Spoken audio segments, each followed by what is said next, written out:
आज हम पढ़ने जा रहे हैं This call methods. is now being recorded. हम This call is now being transcribed. This call is now having notes taken by me. तो गुड मॉर्निंग सभी को। आज हम methods and material of nursery education का लेसन 3 शुरू करेंगे। ठीक है, कल जिस भी लेसन हमने फिनिश किया था, सेकंड लेसन, उससे रिलेटेड कोई भी प्रॉब्लम है आपकी तो मैं लास्ट क्लास में एक बार पूछ लूँगी। आप पहले से ही रेडी रखना अपनी क्वेरी को कि क्या पूछना है। ठीक है, तो वो हम लास्ट में पूछ लेंगे। अच्छा, कल कुछ बच्चे ये कह रहे थे कि जो क्लास है वो जल्दी होती है, वो ले नहीं पाते, तो आप सभी को ये बात बता दी थी वैसे मैंने। नहीं पता है तो आपके यूट्यूब चैनल पर ये सेम क्लास आपको मिलती है, आप जितनी बार चाहें उतनी बार इसको रिपीट देख सकते हैं।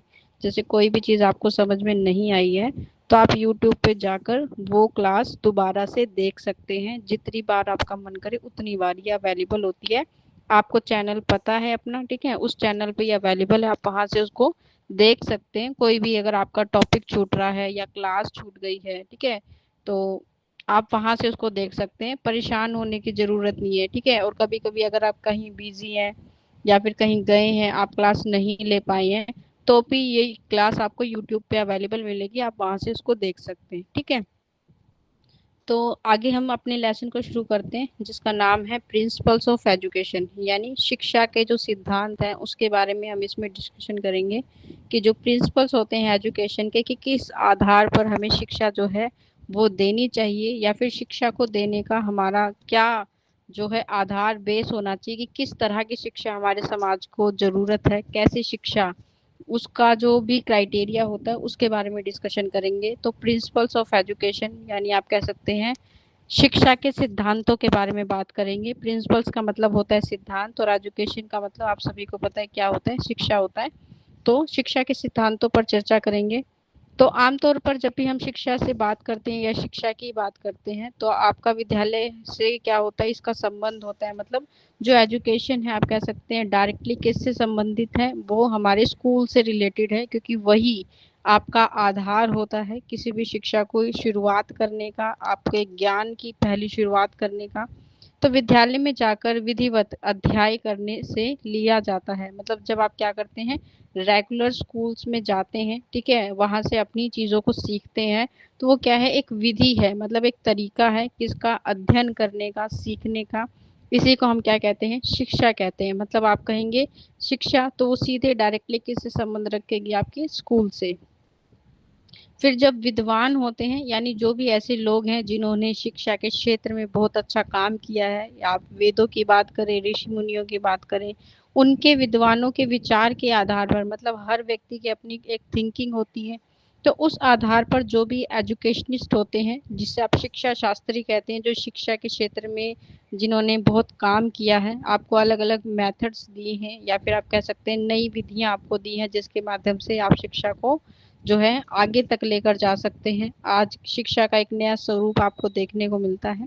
तो उनके विचार क्या कहते हैं कि शिक्षा किस प्रकार की होनी चाहिए।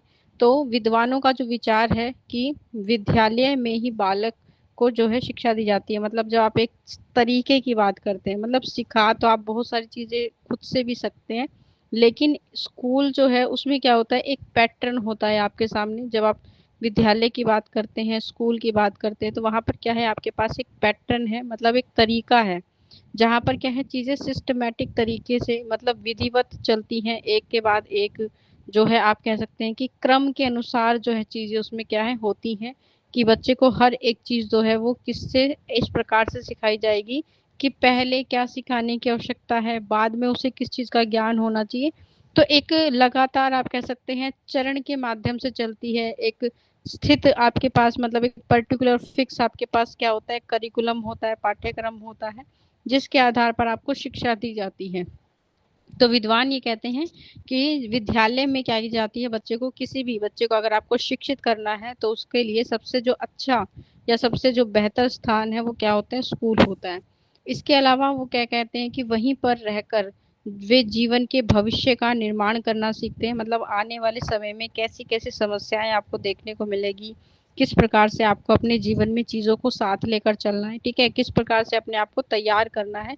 जैसे आप जो भी पढ़ रहे हैं वो क्या है, आने वाले फ्यूचर में आपके काम आएगा। उसी के आधार पर क्या करेंगे, आप अपना जॉब रोल सिलेक्ट करेंगे कि आप किस फील्ड में जॉब करना चाहते हैं, किस क्षेत्र में अपनी आजीविका चलाना चाहते हैं, है ना। तो वो क्या करता है, आपके आने वाले भविष्य के निर्माण, यानी शिक्षा जो है वो आने वाले समय में क्या करने वाली है, आपके भविष्य का निर्माण करने वाली है। और हमारे शिक्षा का जो स्तर होता है या जो पैटर्न होता है वो इसी आधार पर होता है कि बच्चे जो है आगे चलकर अपने लिए एक ऐसी आजीविका का चयन कर सके, एक ऐसे लक्ष्य को प्राप्त कर सके जो उनके भविष्य को बेहतर बनाने वाली है। वहीं पर व्यक्ति के सामान्य व्यवहार की रचना करना, मतलब आपके व्यक्तित्व का निर्माण करना भी शिक्षा का उद्देश्य होता है। कि जो भी आपके अंदर गुण हैं उन गुणों को क्या करेगा, शिक्षा विकसित करेगी। ठीक है, आपके अंदर जो क्वालिटीज हैं उनको डेवलप करेगी, आपको किसी अच्छे और बेहतर क्षेत्र में अपनी प्रतिभा को दिखाने का अवसर शिक्षा आपको देगी।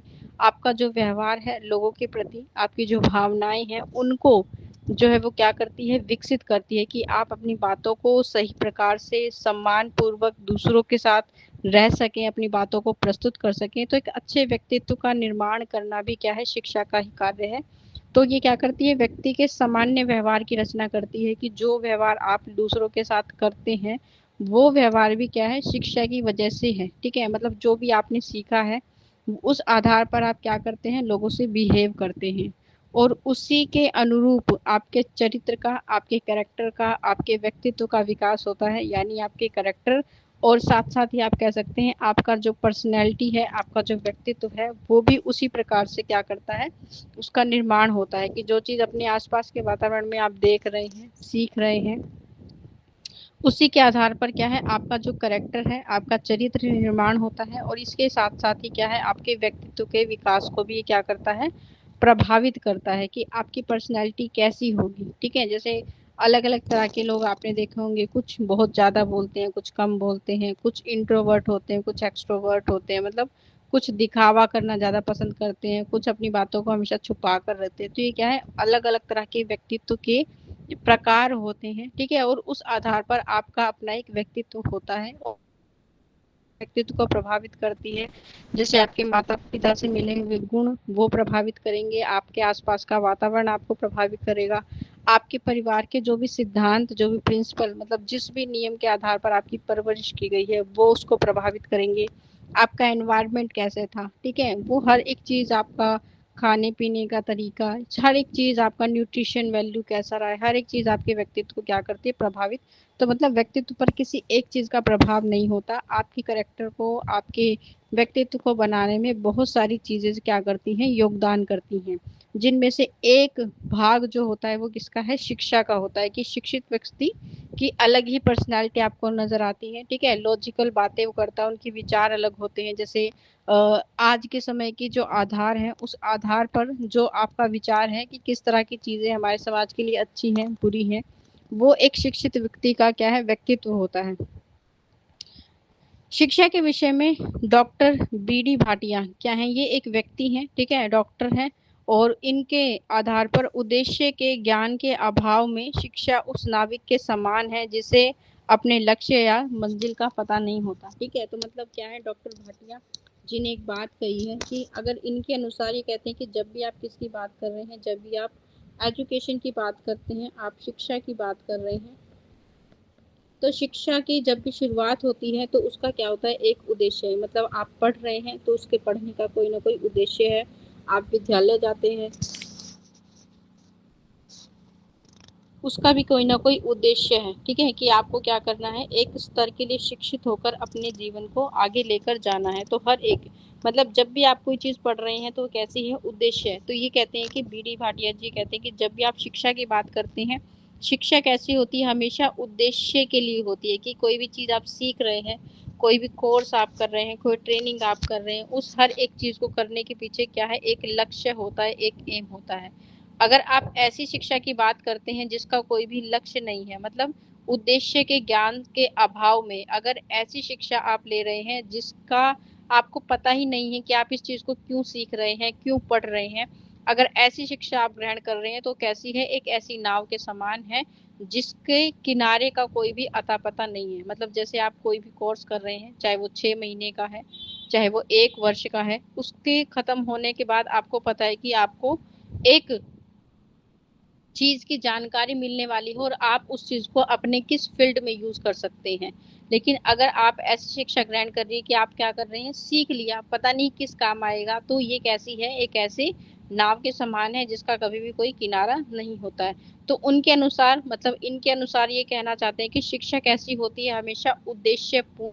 कि आप बच्चे को चाहे कोई टॉपिक पढ़ा रहे हैं, ठीक है, चाहे आप कोई विषय पढ़ा रहे हैं, कोई सब्जेक्ट पढ़ा रहे हैं, हर एक चीज को पढ़ाने का क्या है, कोई ना कोई उद्देश्य है। ठीक है, जैसे आप मान लीजिए मैथ्स पढ़ा रहे हैं, तो मैथ्स को पढ़ाने का बेसिक उद्देश्य क्या होता है, हम क्यों पढ़ते हैं, ठीक है, सब पढ़ते हैं, क्यों पढ़ते हैं, ताकि जो बेसिक कैलकुलेशन है हम वो सीख जाएं। ठीक है, कि हमारे व्यवहार में बेसिक कैलकुलेशन करने की जो बातें हैं वो हमारे ज्ञान में क्या होनी चाहिए, आ जानी चाहिए, ताकि हम नॉर्मल जो कैलकुलेशन है उसे आसानी से कर सकें, हमें हमेशा किसी और पर डिपेंड रहना ना पड़े।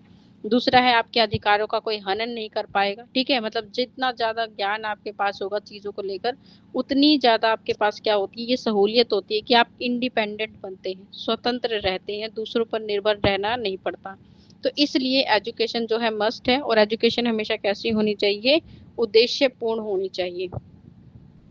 फिर ये कहते हैं कि शिक्षा के तात्पर्य, मतलब शिक्षा से मतलब क्या है, कि शिक्षा का तात्पर्य जीवन में चलने वाली ऐसी प्रक्रिया या प्रयोग से है जो मनुष्य को अनुभव द्वारा प्राप्त होते हैं। मतलब शिक्षा से आप ये कह सकते हैं, शिक्षा क्या है, जीवन भर चलने वाली प्रक्रिया है, ये कभी भी खत्म नहीं होती। ठीक है, क्योंकि जब आप बात सीखने की करते हैं तो सीखने में आपने बचपन से लेकर अभी तक चीजें सीखी हैं, और आगे भी आप कुछ ना कुछ सीखते ही रहेंगे। ठीक है, तो शिक्षा आप देखेंगे कि दो प्रकार की होती है। एक होती है औपचारिक शिक्षा,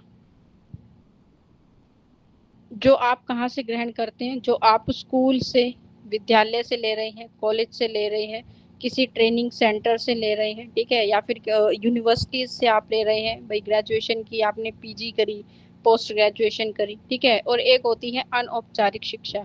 ठीक है, ये क्या है, जो आप चीजें अपने परिवार से सीख रहे हैं, अपने दोस्तों से आपने कुछ सीखा होगा, किसी स्थान पर आप गए, वहां से जब आपको कुछ सीखने को मिला, ठीक है, फैमिली से, फ्रेंड्स से, ठीक है, अपने आसपास के एनवायरनमेंट से, ठीक है, किसी स्थान पर आप गए, वहां से किसी भी प्लेस पर, ठीक है, जो भी चीज आपको सीखने को मिलती है, वो क्या है, आपकी शिक्षा का स्वरूप। मतलब उस चीज से क्या हो जाते हैं, आप फेमिलियर हो जाते हैं कि ये काम इस तरह से होता है। तो दो प्रकार की शिक्षा, और शिक्षा हमेशा क्या है, चलती रहती है। क्योंकि आप औपचारिक शिक्षा की बात करें तो हो सकता है कि एक समय के बाद आपका स्कूल खत्म हो जाता है, ठीक है, आप अपनी +2 कर लेते हैं, ठीक है, उसके बाद आपने ग्रेजुएशन कर ली, ठीक है, आपको जो ट्रेनिंग लेनी थी आपने ले ली, एक स्तर के बाद हो सकता है कि आप उसको रोक दें। लेकिन ये जो शिक्षा है अनौपचारिक, ये हमेशा कैसी है, चलती रहती है, हमेशा आपको कुछ ना कुछ नया सीखने को मिलता रहता है। ठीक है, और वो क्या है, वो आपके अनुभव में शामिल हो जाता है। ठीक है, किसका पार्ट बन जाता है, आपके एक्सपीरियंस का पार्ट बन जाता है, आपके अनुभव का एक हिस्सा बन जाता है, कि जब आप काम वो दोबारा करेंगे तो आपको उससे संबंधित सभी बातें पहले से ही पता होती हैं, और हो सकता है कि फ्यूचर में उससे रिलेटेड और चीजें आपको सीखने को मिले।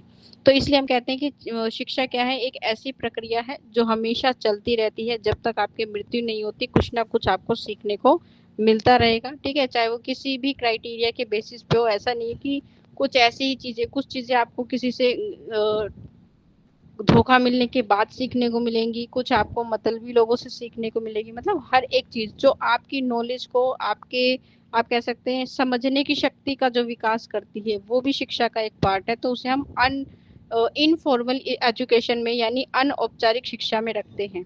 तो मनुष्य क्या है, अनुभव के द्वारा जो भी सीखता है वो भी शिक्षा का एक हिस्सा है, और इसमें पथ प्रदर्शक बनता है। मतलब आप क्या करते हैं, अपने आप को एक डायरेक्शन की तरफ लेकर जाते हैं जहां से आपको कुछ सीखने को मिलेगा। फिर ये जो प्रक्रिया है सीखने की, ये क्या है, बचपन से चलती है और जीवन पर्यंत, मतलब पूरे जीवन भर चलती रहेगी। आपको हमेशा कुछ ना कुछ सीखने को मिलता ही रहेगा। जैसे टेक्नोलॉजी की क्षेत्र की आप बात करें, पहले आपके पास कीपैड के फोन थे, धीरे धीरे स्मार्टफोन है, आज आपके पास और भी अच्छे फीचर्स के फोन है, और आने वाले समय में और भी अच्छी टेक्नोलॉजी आपको देखने को मिल सकती है। ठीक है, तो ये भी क्या है, आपने उन चीजों को धीरे धीरे सीखा है, तो वो आपके एक लर्निंग प्रोसेस में शामिल है, जिसके कारण मनुष्य के अनुभव भंडार में क्या है, वृद्धि होती है। मतलब आपके जो अनुभव है, आपके जो एक्सपीरियंस है, वो हमेशा क्या करते हैं, बढ़ते रहते हैं। उसमें क्या होती है, आपकी मेमोरी में आपकी जो बुद्धि है या फिर आपकी जो क्षमता है चीजों को याद रखने की, उसमें क्या होती है, वृद्धि होती है। मतलब वो चीजें परमानेंट आपकी मेमोरी का एक पार्ट बन जाती हैं। ठीक है, कि आपने कोई भी चीज सीखी है वो लगातार आप कर रहे हैं। ठीक है, या फिर दोबारा जब आपको करने का अवसर मिल रहा है तो आप उससे पहले से परिचित हैं। क्यों परिचित हैं? क्योंकि वो आपकी मेमोरी का एक पार्ट बन चुका है। ठीक है, जैसे आपने कंप्यूटर चलाना सीखा है, एक बार सीखा होगा, दोबारा आप उसे 6 महीने 10 महीने के बाद जब चलाएंगे तो आपकी मेमोरी से वो चीजें आपको याद आने लगेंगी कि ये प्रोसेस ऐसे होता है, ये ऐसे फाइल को सेव किया जाता है ना। तो वो चीज आपको क्या आ जाती है, आपकी मेमोरी से आपके यूज में आ जाती है। इसीलिए हम कहते हैं कि एजुकेशन कैसी होनी चाहिए, जिसका आप क्या कर सकते हैं, इस्तेमाल कर सकते हैं जब आपको आवश्यकता पड़े तब। तो ऐसा नहीं है कि आप चीजें सीख लेते तो भूल जाते हैं। एक लंबे समय के बाद क्या होता है, ऐसा हो सकता है कि आपने अगर प्रैक्टिस छोड़ दी है तो वो क्या हो जाती है कि आपकी जो मेमोरी है वो धुंधली हो जाती है। लेकिन धीरे धीरे जब आप उसे प्रयोग करते हैं तो आपको फिर से वो बातें जो है याद आने लगती हैं और आप उसका यूज कर पाते हैं। फिर शिक्षा। शिक्षा जो शब्द है ये किससे लिया गया है, ये एक धातु से लिया गया है। संस्कृत में अगर आप इसके अर्थ की बात करते हैं तो शिक्षा का जो शब्द है वो शिक्ष धातु से लिया गया है। आपसे ये क्वेश्चन पूछा जा सकता है, ठीक है, कि शिक्षा का जो शब्द है वो किस धातु से लिया गया है। तो आपको याद रखना है कि शिक्ष धातु से लिया हुआ है। ठीक है, जिसका अर्थ क्या होता है, सीखना। मतलब शिक्ष जो है अलग अलग लैंग्वेज में अलग अलग चीजों के लिए क्या करते हैं हम, एजुकेशन के अलग अलग अर्थ आपको देखने को मिलेंगे। तो जिसमें संस्कृत भाषा की जब आप बात करते हैं तो ये शिक्ष धातु से लिया गया है और इसका मतलब क्या होता है, सीखना। ठीक है, शिक्षा का जो अर्थ है आंतरिक शक्तियों के गुणों का विकास करना भी होता है। मतलब जब आप एजुकेशन की बात करते हैं, ठीक है, जब आप शिक्षा की बात करते हैं तो शिक्षा क्या कहती है कि हर व्यक्ति के अंदर क्या होती है कि जब भी आपका जब जन्म होता है तो आपके अंदर क्या है, कुछ शक्तियां होती हैं। ठीक है, मतलब आप कह सकते हैं या फिर कुछ गुण विद्यमान होते हैं जिसे हम कहते हैं जन्म जात शक्तियां, जो जन्म के साथ आपको मिली हैं। ठीक है, कैसे मिली हैं कि आपके माता पिता के अंदर जो भी गुण थे, ठीक है, उसका कुछ हिस्सा आपके अंदर आता है। तो जैसे आप मान लीजिए किसी भी चीज में बहुत अच्छे हैं।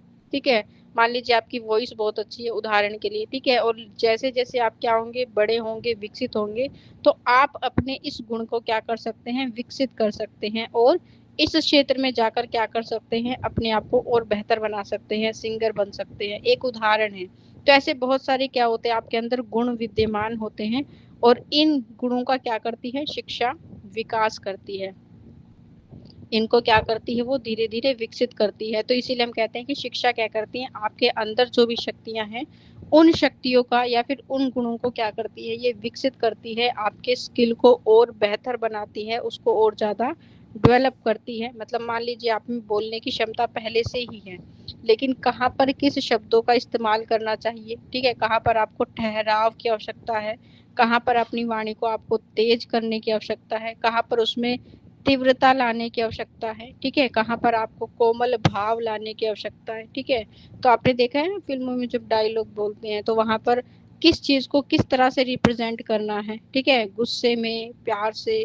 ठीक है, अलग अलग ऐसे भावों के द्वारा। तो वो क्या है, वो एक स्किल है कि आपने चीजों को बोलने का जो है एक तरीका सीखा है कि हम उसे किस भाव से दूसरों के सामने रखें कि लोग उससे क्या होते हैं, प्रभावित होते हैं। ठीक है, मतलब एक इम्पैक्ट पड़ता है आपके बोलने का। उस स्किल को हम डेवलप करने की बात कर रहे हैं। तो ये हर फील्ड में होता है, ऐसा नहीं कि सिर्फ बोलने में। हर एक चीज के लिए आप क्या कर सकते हैं, अपने स्किल को, जैसे आपकी राइटिंग अच्छी है तो आप उस स्किल को डेवलप कर सकते हैं, आप डांस में अच्छे हैं उस स्किल को डेवलप कर सकते हैं, कोई भी स्किल हो आपके अंदर। तो ये क्या है, कुछ शक्तियां आपके अंदर विद्यमान, मतलब पहले से ही आपको इसमें इंटरेस्ट है, आप इसे और ज्यादा सीख सकते हैं, अपना पैशन बना सकते हैं, अपनी हॉबी बना सकते हैं। इस तरह से आप अपने आंतरिक गुणों का विकास कर सकते हैं और इसमें शिक्षा यानी एजुकेशन क्या करती है, आपकी सहायता करती है। फिर शिक्षा के कुछ शाब्दिक अर्थ की बात करेंगे, मतलब शब्द के आधार पर इसका अर्थ क्या होता है।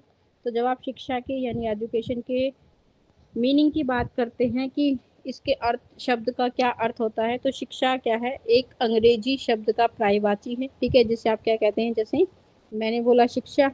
ठीक है, तो आप इसे क्या कह सकते हैं, आप इसे इसके पर्यायवाची में हम इसे एजुकेशन भी कह सकते हैं। ठीक है, तो इस एजुकेशन का मतलब क्या होता है, ये जो शब्द है ये लैटिन भाषा से लिया गया है। ठीक है, एजुकेशन का जो शब्द है ये लैटिन भाषा से लिया गया है। ये बात आपको याद रखनी है कि आपसे पूछ लेते हैं ये किस भाषा से लिया गया है। ठीक है, और ये जो लैटिन भाषा से लिया गया है, इस लैटिन भाषा में इसको क्या कहते हैं, इसे एजुकेटम कहते हैं।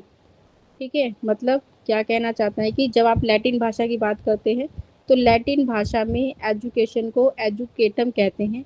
वहां से लेकर हमने इसमें क्या कर लिया, परिवर्तन कर लिया, और हम इसे इंग्लिश में क्या कहते हैं, एजुकेशन कहते हैं। तो ये लैटिन भाषा का शब्द है जो एजुकेटम से लिया गया है। ठीक है, और ये दो शब्दों से मिलकर बना है। ठीक है, किनसे, ये दो शब्दों से मिलकर बना है। कौन कौन से दो शब्द होते हैं, एक तो होता है ई और दूसरा होता है ड्यूको। ठीक है, तो इसे आप बोलते हैं ए और डुको। इन दोनों को मिलकर क्या बनता है, एजू बनता है। ठीक है, जिसे हम क्या लिखते हैं, इस तरह से लिखते हैं एजू, और इसमें केशन जोड़ दिया जाता है। तो ये जो वर्ड होता है आप इसे इंग्लिश में पढ़ेंगे कि पीछे टी आई ओ एन लगाने से एक नए शब्द का हम क्या कर सकते हैं, बना सकते हैं। ये ग्रामर का एक पार्ट होता है। ठीक है, तो बेसिकली हमें इस बात के बारे में चर्चा नहीं करनी है। ठीक है, क्योंकि हम इंग्लिश नहीं, हम पढ़ रहे हैं अपनी एनटीटी की बुक जो कि हमारी एजुकेशन से संबंधित है।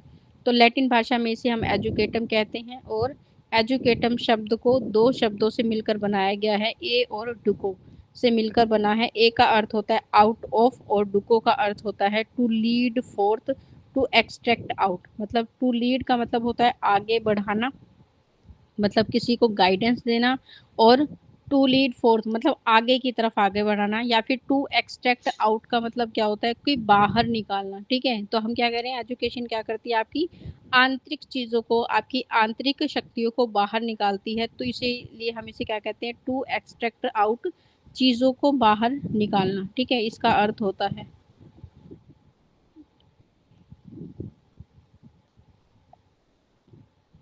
तो इसका मीनिंग अगर आपसे पूछे तो इस प्रकार आप कह सकते हैं, जो एजुकेशन शब्द है उसका जो आंतरिक मतलब होता है वो कहता है आंतरिक चीजों को बाहर लाना या बाहर निकालना। ठीक है, तो इसका मतलब आपको ये देखने को मिलता है कि शिक्षा से संबंध है कि अंदर आंतरिक शक्तियों का विकास करना भी आप इसे कह सकते हैं।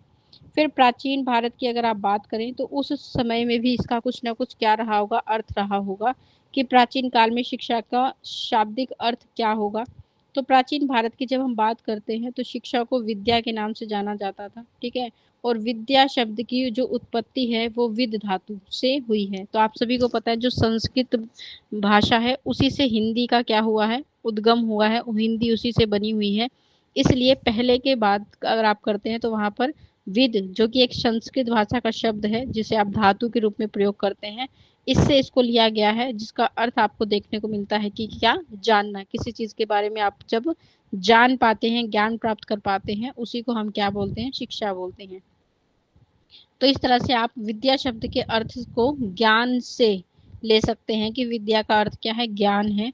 और हमारे जो प्राचीन ग्रंथ हैं उसमें ज्ञान को मानव का तीसरा नेत्र कहा जाता है कि आपके पास दो आंखें तो वैसे भी है देखने के लिए, लेकिन एक चीज वो जो आपको ऐसी चीजों के बारे में अवगत कराए जिसको आप पहले से ही क्या कर पाते हैं, जैसे रणनीति बनाते हैं, किसी चीज के बारे में विचार कर रहे हैं तो उससे रिलेटेड होने वाली चीजों को अपने ज्ञान के आधार पर पहले ही जांच लेना।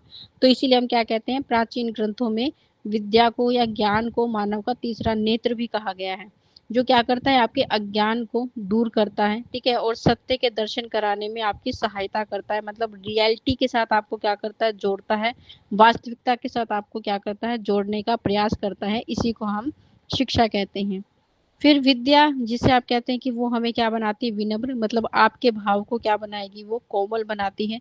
आपके सोचने का, दूसरों के प्रति आपकी प्रतिक्रिया करने का, आपका जो व्यवहार होता है उसको ये और भी विनम्र बनाती है। इसलिए हम क्या कहते हैं, विद्या ददाति विनयम, की विद्या से हमें विनम्रता प्रदान होती है, और विद्या हमारे जीवन में मुक्त कराती है। मतलब विद्या से या फिर आप कह सकते हैं ज्ञान से आप क्या कर सकते हैं, अपने आप को इस जीवन से मुक्त कर सकते हैं। जिससे आप क्या कहते हैं कि पहले लोग मोक्ष की प्राप्ति के लिए अलग अलग तरह से साधनाएं करते थे, तो उसको आज भी महत्व दिया जाता है, लेकिन उसका जो करने का तरीका है या माध्यम है, आप देखेंगे वो बदल सा गया है। तो विद्या हमें जीवन के से मुक्त कराने में सहायता मिलती है, यानी जब आपको ज्ञान प्राप्त होता है तो आप इस प्रकार के जीवन के चक्रों से मुक्त भी हो पाते हैं। इसलिए हम क्या कहते हैं कि सा विद्या या विमुक्ति, मतलब जब आपको ज्ञान की प्राप्ति होती है तो आप क्या हो जाते हैं, जीवन से मुक्त हो जाते हैं। तो इसलिए कहा गया है कि जो विद्या है वो क्या करती है, आपको जीवन से मुक्त का मतलब होता है कि विद्या हमें विनम्रता देती है, विनम्रता प्रदान करती है। ठीक है, भूलना चाहो इसलिए मैंने लिख दिया है। और इसका अर्थ होता है सा विद्या या विमुक्ति की विद्या, या फिर आप इसे ज्ञान भी कह सकते हैं। ठीक है, ज्ञान से मुक्ति प्राप्त होती है। ठीक है, तो ये इसका अर्थ होता है। फिर है शिक्षा के संकुचित अर्थ की बात करेंगे। ठीक है, संकुचित क्या होता है, जिसका जो अर्थ हो वो कैसा है, लिमिटेड है, मतलब एक सीमित आधार पर आप कह सकते हैं कि लिमिटेड क्षेत्र में शिक्षा के अगर अर्थ की बात करें तो सीमित अर्थ क्या होता है शिक्षा का, उसके बारे में बात करेंगे। तो शिक्षा का जो संकुचित अर्थ या फिर जिसे आप कहते हैं सीमित अर्थ होता है, वो क्या होता है कि संकुचित अर्थ में शिक्षा बालक को योजनाबद्ध कार्यक्रम के अंतर्गत प्रदान किए जाने वाली एक ऐसी योजना है जिसमें निर्धारित उद्देश्यों की प्राप्ति के लिए प्रयत्न किए जाते हैं। जैसे आप एजुकेशन की बात करते हैं, अगर आप शिक्षा की बात करते हैं तो शिक्षा का जो क्षेत्र होता है, ठीक है, वो कैसा होता है, व्यापक होता है, मतलब बहुत बड़ा है, विस्तारित है। ठीक है, जिसे आप कह सकते हैं विस्तारित है, मतलब इतना बड़ा क्षेत्र है जिसमें हर एक चीज आती है। तो इसमें जितने भी आपके सब्जेक्ट हैं वो सब इसमें आ जाते हैं। ठीक है, ऑल सब्जेक्ट। ठीक है, इसमें आपकी धर्म की शिक्षा भी आ जाती है। ठीक है, इसमें आपकी राजनीति की शिक्षा भी आ जाती है, हर एक तरह की शिक्षा जो है वो इसके अंदर सम्मिलित है। लेकिन जब हम क्या करते हैं, एजुकेशन के किसी एक क्षेत्र की बात कर रहे हैं, ठीक है, आप पर्टिकुलर किसी एरिया की बात अगर करते हैं तो उसको हम कहते हैं वो कैसा है, लिमिटेड है, सीमित है, या फिर आप उसे संकुचित कह सकते हैं कि हम किसी एक फील्ड की बात कर रहे हैं। तो हम बात करने जा रहे हैं किसकी, कि शिक्षा के किसी एक योजना की, या फिर आप कह सकते हैं शिक्षा की एक प्रकार की। ठीक है, तो आज के अनुसार अगर आप देखें कि आज हमारी शिक्षा जो है उसका जो उद्देश्य है वो क्या है, आपको भावी जीवन के लिए तैयार करना। ठीक है, या फिर आपका जो लक्ष्य है उस लक्ष्य की प्राप्ति के लिए आप क्या करते हैं, चीज़ों को सीखते हैं। जैसे कि आपका कोई एम होगा कि इतना पढ़ने के बाद मुझे ये एग्ज़ाम देकर ये परीक्षा पास कर कर ये जॉब लेनी है। तो आपने देखा कि आज की जो शिक्षा है वो किस पर, योजनाओं पर आधारित है। ठीक है, तो इसलिए हमारी शिक्षा कैसी है कि संकुचित है। तो संकुचित अर्थ में अगर आप कहें तो शिक्षा बच्चे को एक योजनाबद्ध, मतलब हम पहले से क्या कर लेते हैं, एक रणनीति बना लेते हैं और उस कार्यक्रम के अंतर्गत हम क्या करते हैं, शिक्षा प्रदान करते हैं। मतलब किस एजुकेशन के लिए या फिर किस एग्जाम की प्रिपरेशन के लिए आप बच्चों को सिखा रहे हैं, पढ़ा रहे हैं, उस हिसाब से हम क्या करते हैं, बच्चों को पढ़ाते हैं या फिर उन्हें स्कूलों में शिक्षा दी जाती है। तो इसके अंतर्गत प्रदान की जाने वाली शिक्षा क्या है, एक ऐसी योजना है जिसमें निर्धारित उद्देश्य है। ठीक है, कि आपको जो मान लीजिए आप चाहे पहली क्लास की बात करें, सिक्स की बात करें, 11th की बात करें, तो जो भी चीज़ आप उसमें पढ़ रहे हैं वो कैसी है, पहले से ही निर्धारित है, उसको पढ़ाने का आपका पहले से ही एक उद्देश्य बना लिया गया है और उस आधार पर हम क्या करते हैं, वो शिक्षा प्रदान कर रहे हैं।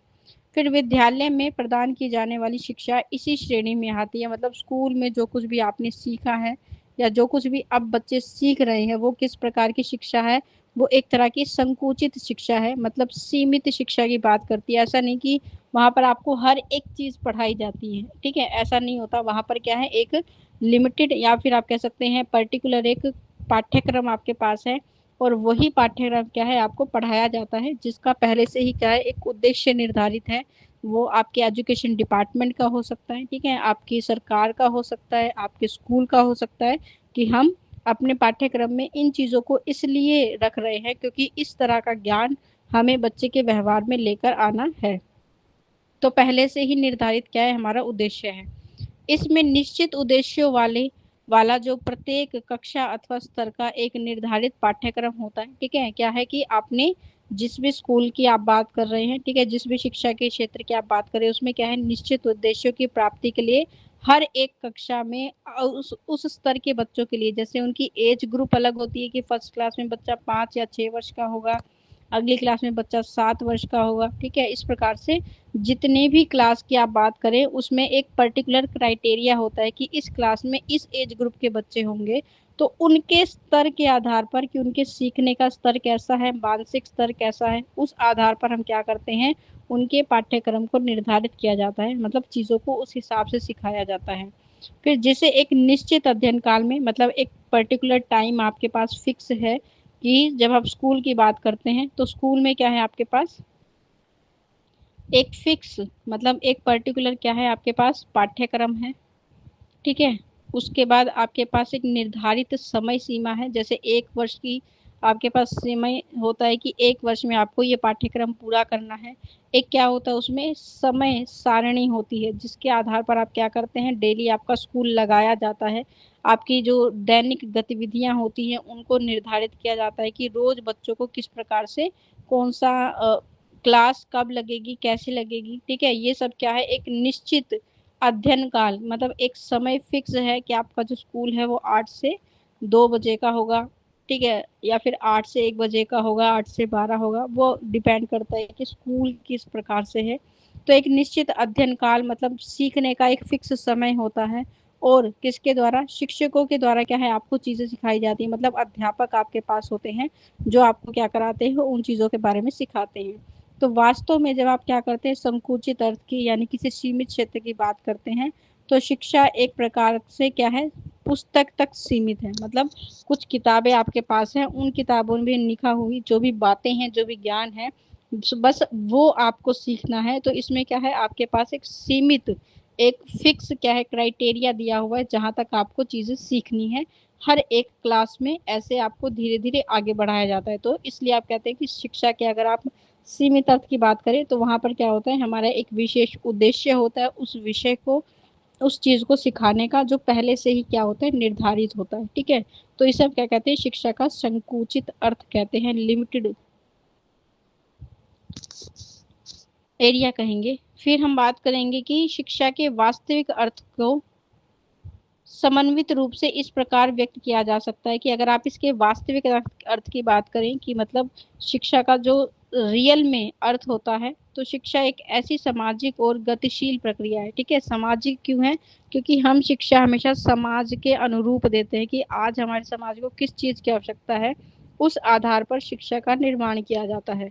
गतिशील प्रक्रिया है, गतिशील क्यों है, क्योंकि हमेशा चलती रहती है, ये प्रक्रिया कभी भी रुकती नहीं है।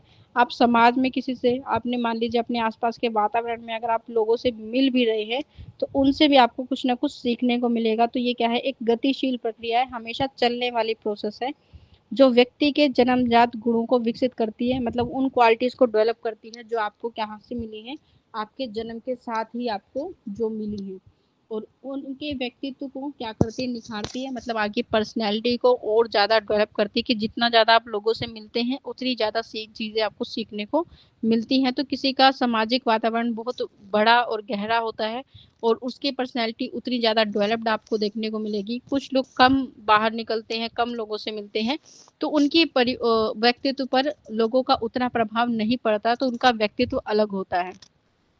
तो जो सामाजिक वातावरण है, यानी जब भी आप समाज में निकलते हैं, आपके आसपास के एनवायरनमेंट में, तो उनके साथ जब आपका सामंजस्य स्थापित करने के योग्य बनाती है, मतलब आप हर तरह के वातावरण में अगर निकलते हैं, हर तरह के लोगों के साथ आप कांटेक्ट रखते हैं, तो एक बैलेंस बनाने में आपको क्या करती है, ये सहयोग करती है कि आप किसी भी तरह के सामाजिक वातावरण में चले जाएं, वहां पर आप क्या कर लेंगे, लोगों के साथ एक बैलेंस बना लेते हैं, मतलब उनके साथ आपको रहने में कभी भी जो है समस्या उत्पन्न नहीं होगी। तो उसे हम कहते हैं सामंजस्य, मतलब अपने आसपास की परिस्थितियों के साथ अपने आप को जो है उसमें बदल लेना या उसके अनुसार परिवर्तित कर लेना, उसी को हम क्या कहते हैं कि समाज के वातावरण के अनुसार अपने अंदर परिवर्तन ले आना।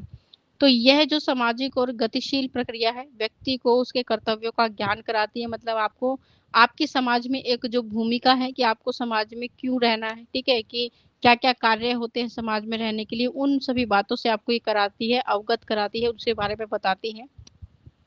उसके विचार, उनके व्यवहार में समाज के लिए कल्याणकारी परिवर्तन लेकर आती है। मतलब समाज के अनुसार चीजों को अपने अनुसार बदलना, या फिर जब भी आप लोगों के साथ रहते हैं तो उस समाज में क्या होते हैं, कुछ आपके उत्तरदायित्व होते हैं। मतलब कुछ चीजें होती हैं जिन्हें आपको साथ लेकर चलना होता है, जिसे आप कर्तव्य कह सकते हैं कि आपका कुछ कर्तव्य है अपने समाज के प्रति, देश के प्रति, ठीक है।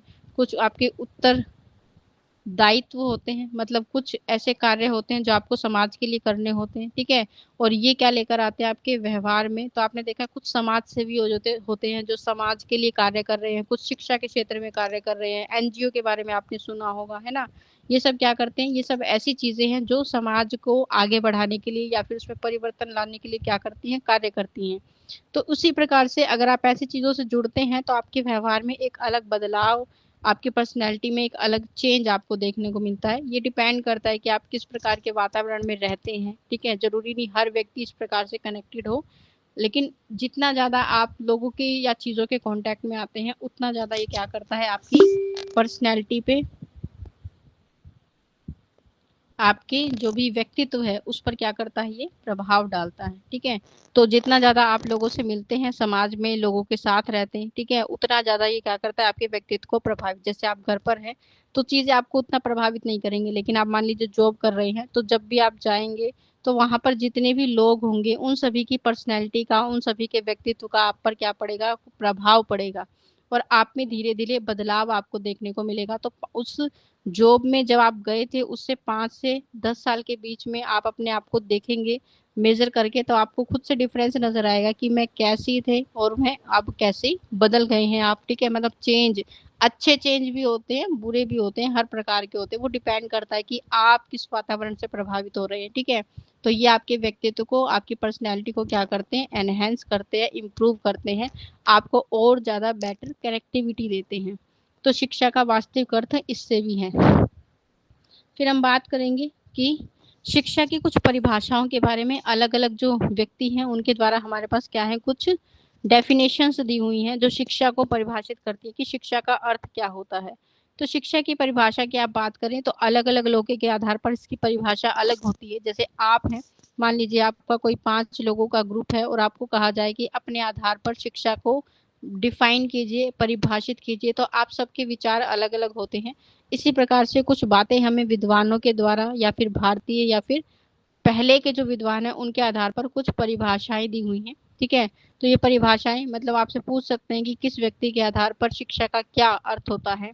तो बौद्ध दर्शन के अनुसार, बौद्ध दर्शन मतलब जो बौद्ध धर्म है उसके आधार पर अगर आप बात करें तो वो ये कहते हैं कि शिक्षा वह है जो क्या करती है, निवारण दिलाए, ठीक है। निर्वाण दिलाने का मतलब क्या होता है कि जब आप बौद्ध धर्म की बात करते हैं तो बौद्ध धर्म क्या करता कहता है आपको कि शिक्षा कैसी होनी चाहिए, शिक्षा आपको अंत में मोक्ष की प्राप्ति दिलाए, ऐसी शिक्षा को ही शिक्षा माना जाता है, ठीक है। अंत में मोक्ष प्रदान करवाए, ठीक है। अगर आप ऐसे शिक्षा को ग्रहण कर रहे हैं तो आप क्या कर रहे हैं, आपने वास्तविक शिक्षा को ग्रहण किया है, ठीक है। तो निर्वाण क्या होता है कि बौद्ध धर्म ये कहता है कि अंत में आकर आपको क्या करना है, अपने जीवन को ऐसी परिस्थिति में लेकर आना है जैसे इसमें बताए गए हैं बौद्ध धर्म में कि जीवन के क्या होते हैं, कुछ चरण होते हैं। उन चरणों के बाद जो आखिरी का चरण होता है उसमें क्या है कि आपको क्या करना है, भगवान की या फिर जो भी धर्म को आप मानते हैं उसकी उपासना करें, ठीक है। उनके लिए क्या करें, अपने आप को समर्पित करें और लास्ट में जाकर क्या करें, आप मोक्ष की प्राप्ति करें। मतलब जीवन से मुक्ति पाने के लिए जो भी चीजें आप करते हैं धर्म के आधार पर, ठीक है, अपनी अपनी जो भी आपकी धार्मिक परिस्थिति है उसके आधार पर, तो लास्ट में आप भगवान की तरफ चले। और अगर ऐसी ऐसी शिक्षा आपको प्राप्त होती है तो वो कैसी है, निर्वाण दिलाने वाली है, मतलब आप अंत में आपको मुक्ति प्रदान करने वाली होनी चाहिए, उसी को शिक्षा माना जाता है। दूसरा, जैन धर्म के आधार पर, जैन धर्म भी ये कहता है, ठीक है, कि जैन धर्म में दर्शन के आधार पर आप कह सकते हैं कि शिक्षा क्या है, शिक्षा वह है जो मोक्ष की प्राप्ति दिलाए, ठीक है, लास्ट में आकर क्या करे, आपको मुक्ति जो दिलाए, उसी को हम क्या कहते हैं, शिक्षा कहते हैं, ठीक है। कि अंत में आकर आपको क्या करना है कि आपने जीवन में सभी जब चीजों को प्राप्त कर लिया, आपकी बचपन की अवस्था, ठीक है, यौवन अवस्था, आपने काम भी किया है, सारी चीजें आपने कर ली, अंत में आकर क्या होता है कि आपको अपने इष्ट के प्रति समर्पित होकर क्या करना है, मोक्ष को प्राप्त करना है, ठीक है। तो आप साधना कर सकते हैं, आप मंदिरों में यात्रा कर सकते हैं, इस प्रकार से इसमें चीजें बताई जाती हैं। तो ये भी यही कहते हैं कि शिक्षा क्या है, जो ये कहते हैं निर्वाण का भी यही मतलब होता है, मोक्ष की प्राप्ति। और जैन धर्म में भी क्या कहते हैं, मोक्ष की प्राप्ति। तो इसमें निर्वाण के लिए जो इन्होंने एक प्रक्रिया बताई है वो अलग होती है। ठीक है, कि लास्ट में आपको क्या है, भोजन वगैरह सब कुछ त्याग देना होता है अगर आप निर्वाण प्राप्त करना चाहते हैं। ठीक है, तो उस अवस्था में जब आपको मृत्यु प्राप्त होती है वो निर्वाण कहलाती है। ऐसे ही मोक्ष के लिए जैन धर्म में भी कुछ बातें बताई गई हैं। तो वो आधार होता है, वो आपकी अपनी धार्मिक आस्था है कि आप उसे फॉलो करना चाहते हैं या नहीं चाहते। लेकिन शिक्षा के आधार पर ये दोनों यही कहते हैं कि लास्ट में जब आपको मोक्ष की प्राप्ति हो जाए वही आपकी वास्तविक शिक्षा कहलाती है। मतलब आपको इन चीजों के बारे में बताए। ठीक है, ऐसा नहीं कि लास्ट में आपको ये पता लगे कि मोक्ष हमें चाहिए। वो आपको शुरू से इस प्रकार से क्या कर रहे हैं, गाइडेंस देते हुए चलेंगे कि अभी आप बच्चे हैं, बचपन में आपका सबसे पहला जो कर्तव्य है शिक्षा को ग्रहण करना है। फिर जब आपकी जो अवस्थाएं आती हैं उस आधार पर कि किशोर अवस्था है, यौन अवस्था है, वृद्धा अवस्था है, उस आधार पर आपके जीवन में जो भी कर्तव्य होने चाहिए उनको पूरा करने के बाद आपको इस प्रकार से क्या करना है, अपने जीवन को आगे लेकर जाना है। फिर हम बात करेंगे महात्मा गांधी, इनके आधार पर शिक्षा क्या होती है। कि शिक्षा जो है वो मेरा उनसे, उसका तात्पर्य क्या है, बच्चे या मनुष्य के शरीर, मन, आत्मा में निहित सर्वोत्तम शक्तियों में उद्घाटन। ठीक है, मतलब ये कहना चाहते हैं, अगर आप महात्मा गांधी की बात करें तो वो ये कहते हैं कि जब आप एजुकेशन की बात करते हैं, जब आप शिक्षा की बात करते हैं, तो इनके आधार पर शिक्षा क्या है, जो क्या करती है, किसी भी बच्चे के, किसी भी बालक के या किसी मनुष्य के अंदर जो भी निहित शक्तियां हैं, मतलब उसके अंदर जो भी क्या है गुण विद्यमान है, उन गुणों का सर्वाधिक, सर्वोत्तम या फिर सर्वाधिक क्या करती है, उसका विकास अगर करती है वही शिक्षा है। अगर आपके गुण विकसित नहीं हो पाए, मान लीजिए आपके अंदर कोई क्वालिटी है और शिक्षा उस क्वालिटी को डेवलप नहीं कर पाई, जो भी एजुकेशन आप ग्रहण कर रही है, तो वो आपकी एजुकेशन कैसी है, बेकार है, व्यर्थ है। ठीक है, और आपके अंदर जो भी क्वालिटीज हैं अगर वो उसको पूरी तरह से डेवलप कर पाती हैं, आपको पूरी तरह से विकसित कर पाती है, आपके सर्वांगीण विकास की वो बात कर पाती है, तो उसी को हम वास्तविक शिक्षा कहते हैं। फिर है अरविंद के अनुसार, इन्होंने भी शिक्षा की एक परिभाषा हमें दी है। तो ये कहते हैं कि शिक्षा क्या है, शिक्षा से अभिप्राय है कि व्यक्ति की आंतरिक शक्तियों का विकास करना, कि उसके अंदर जो भी गुण विद्यमान है उन गुणों को हमें क्या करना है, विकसित करना है, उनके स्किल्स को डेवलप करना है। ठीक है, फिर हम बात करते हैं स्वामी विवेकानंद के अनुसार। स्वामी विवेकानंद के बारे में आपने सुना होगा। ठीक है, तो मनुष्य में निहित परिपूर्णता का उद्घाटन करना, मतलब मनुष्य के अंदर जो भी चीजें, जो भी गुण विद्यमान है उनको क्या करना, बाहर निकालना। ठीक है, उसी को शिक्षा कहते हैं। और मनुष्य के भीतर ज्ञान, बाहर से कोई ज्ञान नहीं दिया जा सकता, मतलब मनुष्य के भीतर ही क्या होता है, ज्ञान होता है। ये कहते हैं कि आपके अंदर ही क्या है, सारी जो चीजें हैं आपके अंदर विद्यमान है, आपको बाहर से कुछ भी सीखने की आवश्यकता नहीं है। तो आप कह सकते हैं कि ये कहते हैं कि आप स्वयं को जानने की बात कर रहे हैं। ठीक है, कि आप क्या करें, अपने आप को सबसे पहले जानने का प्रयास करें, कि आपके अंदर जो भी ज्ञान है उस ज्ञान को होती है, आपकी शिक्षा होती है कि आप उस चीज को सीखें।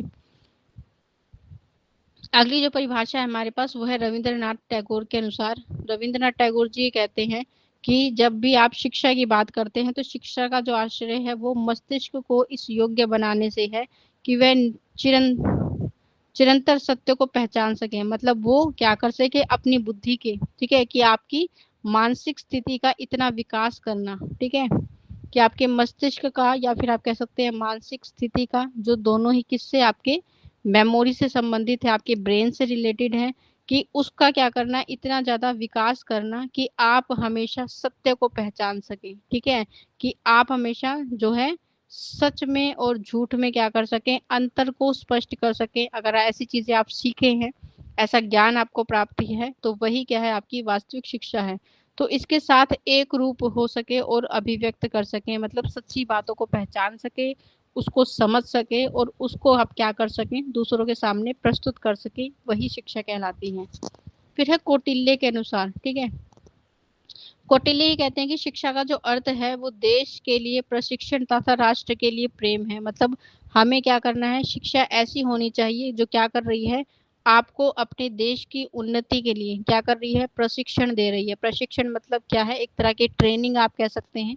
ठीक है, कि आपको क्या कर रही है, तैयार कर रही है अपने देश को आगे बढ़ाने के लिए, कि आप हमेशा जो भी कार्य करें, जो भी करें, वो क्या हो, देश की उन्नति के लिए हो। ठीक है, और आपके अंदर क्या होना चाहिए, अपने राष्ट्र के प्रति क्या होना चाहिए, प्रेम होना चाहिए। ठीक है, कि जब भी आपको ये लगे कि सबसे पहले मुझे किसके बारे में सोचना है, तो वहां पर सबसे पहले आपके मन में क्या आना चाहिए, आपके राष्ट्र का उन्नति आनी चाहिए। कि जो भी चीज है, कि आप कोई भी काम कर रहे हैं तो इससे आपके राष्ट्र को क्या प्राप्त होने वाला है। ठीक है, तो उसके लिए अगर आप सोच पा रहे हैं तो शिक्षा ऐसी होनी चाहिए जो क्या करे, बच्चों को इस चीज के लिए प्रेरित करे कि वो जो भी काम करें वो उससे अपने राष्ट्र की उन्नति होनी चाहिए। और दूसरा ये है कि जब भी आप क्या करते हैं कि किसी चीज के प्रति आपको विचार करना है कि मेरे इस काम से सबसे ज्यादा प्रभावित क्या होगा, तो आपके मन में सबसे पहला विचार क्या आना चाहिए, अपने देश के लिए आना चाहिए। कि मेरे किसी भी काम से मेरे देश को क्या लाभ होने वाला है, क्या हानि होने वाली है, वो शिक्षा क्या है, आपकी शिक्षा कहलाती है। फिर है एक और परिभाषा आपके पास जो कि शंकराचार्य के अनुसार दी हुई है। शंकराचार्य जी ये कहते हैं कि शिक्षा यानी एजुकेशन क्या है, आत्म अनुभूति। मतलब जब अपने आपको अपनी आत्मा के बारे में अनुभव प्राप्त होता है, उसके बारे में आपको ज्ञान प्राप्त होता है, तो उसी को हम क्या कहते हैं, शिक्षा कहते हैं। मतलब आप आत्मा की अनुभूति होना, या फिर आप कह सकते हैं कि आत्म ज्ञान प्राप्त होना, इसी को शिक्षा कहा जाता है। तो उपनिषद शिक्षा वह है जिसका मुख्य जो साध्य है वो मुक्ति है। मतलब आप कह सकते हैं कि शिक्षा क्या है, शिक्षा ऐसी होनी चाहिए जो अंत में आपको कहाँ लेकर चले, मुक्ति के रास्ते पर लेकर जाए। मतलब एक तरीका होना चाहिए, एक साधन होना चाहिए जो अंत में आपको कहाँ लेकर जाएगी, मुक्ति की तरफ, मोक्ष की तरफ लेकर जाएगी। ठीक है, फिर है कि एक परिभाषा आपके पास है डॉक्टर भीमराव अंबेडकर के द्वारा दी हुई है। तो शिक्षा से इनका तात्पर्य क्या है कि बच्चा या मनुष्य जिसके भी आप बात करें, उसके शरीर, मन, आत्मा का सर्वांगीण और उच्चतम विकास होना। यानी आप कह सकते हैं कि इनके द्वारा जो शिक्षा की बात की जाती है, जिसे हम क्या कहते हैं, B.R. अम्बेडकर जी कहते हैं।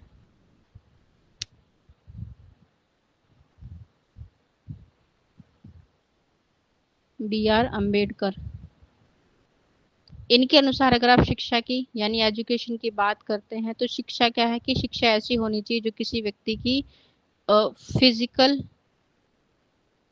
मेंटल, फिजिकल यानी शारीरिक, मेंटल यानी मानसिक, और इसके साथ साथ में आपकी ऑल राउंड डेवलपमेंट को क्या करती हो, फोकस करती हो। मतलब आपके सर्वांगीण विकास को क्या करे, जो साथ लेकर चले, उसी को हम क्या कहते हैं, उनकी डेवलपमेंट की बात करें, उसी को हम अच्छी एजुकेशन का नाम देते हैं। मतलब आपके हर एक तरह के विकास की बात ही कर रहे हैं कि मनुष्य की शारीरिक शक्तियों के विकास के साथ उसकी मानसिक, उसके अंदर नैतिक मूल्यों का भी विकास हो, उसके अंदर सामाजिक मूल्यों का विकास हो, हर एक तरह की डेवलपमेंट की बात इनने कही है।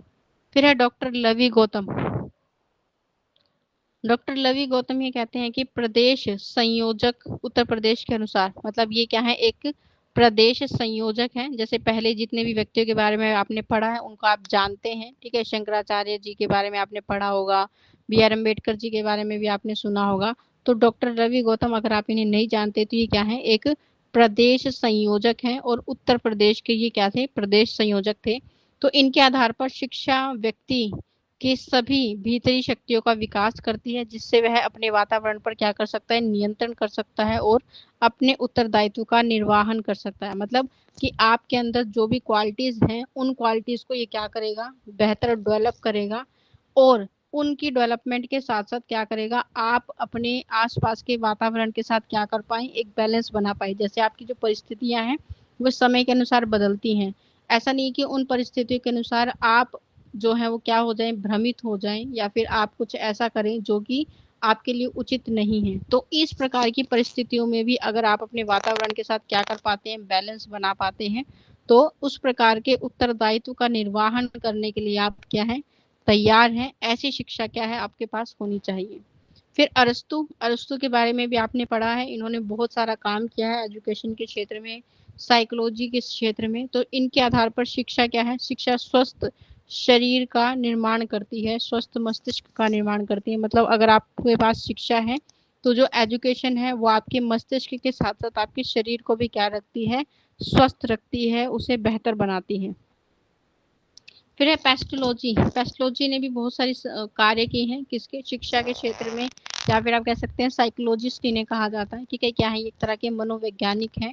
और शिक्षा मनुष्य की अंतर्निहित शक्तियों का, ठीक है, मतलब आपके अंदर जो शक्तियां विराजित हैं उनका स्वाभाविक, मतलब जो आपका व्यवहार है उस आधार पर सामंजस्यपूर्ण समाज के साथ एक बैलेंस बनाने में, और प्रगतिशील विकास, मतलब ऐसा विकास जो हमेशा कहाँ लेकर जाता है, आपको उन्नति की तरफ लेकर जाएगा, इस प्रकार का विकास करती है शिक्षा। तो ऐसी शिक्षा अगर आप ले रहे हैं तो वो क्या है, आपके जीवन के लिए उचित है। और फिर है स्पेंसर। स्पेंसर के अनुसार शिक्षा क्या है, पूर्ण जीवन है, मतलब जीवन भर जो भी चीजें आप सीख रहे हैं उससे जो भी परिवर्तन आपको अपने अंदर देखने को मिल रहा है, जो भी आपने अनुभव अभी तक एकत्रित करे हैं पूरे जीवन में, वो सब क्या है, आपकी शिक्षा का एक माध्यम है। फिर यहाँ पर है कांड के अनुसार। कांड भी है एक व्यक्ति जिनके अनुसार शिक्षा कहा गया है उस व्यक्ति की सब पूर्णता विकास को जिसकी उसमें क्षमता है। मतलब आप कह सकते हैं कि जितनी भी क्षमता है आपके अंदर, मतलब जो भी कैपेबिलिटी है आपके अंदर किसी भी कार्य को करने की, आपकी उस पूरी कैपेबिलिटी का क्या करना, निर्माण करना, या फिर उसका क्या करना, विकास करना। कि आप में एक क्षमता है चीजों को सीखने की, पूर्णतः उस क्षमता का विकास करने को ही शिक्षा कहा जाता है। फिर है फ्रोवेल के अनुसार। फ्रोवेल के अनुसार भी एक परिभाषा आपके पास है जिसमें वो कहते हैं कि शिक्षा क्या है, एक ऐसी प्रक्रिया है, मतलब एक ऐसा प्रोसेस है जिसमें हम बच्चों की आंतरिक गुणों का क्या करते हैं, विकास करते हैं। मतलब ऑलमोस्ट उसके अंदर जो भी क्वालिटीज हैं उन क्वालिटीज को डेवलप करने की कोशिश करते हैं। फिर रूसो के अनुसार शिक्षा का एक महत्व आपको दिया हुआ है।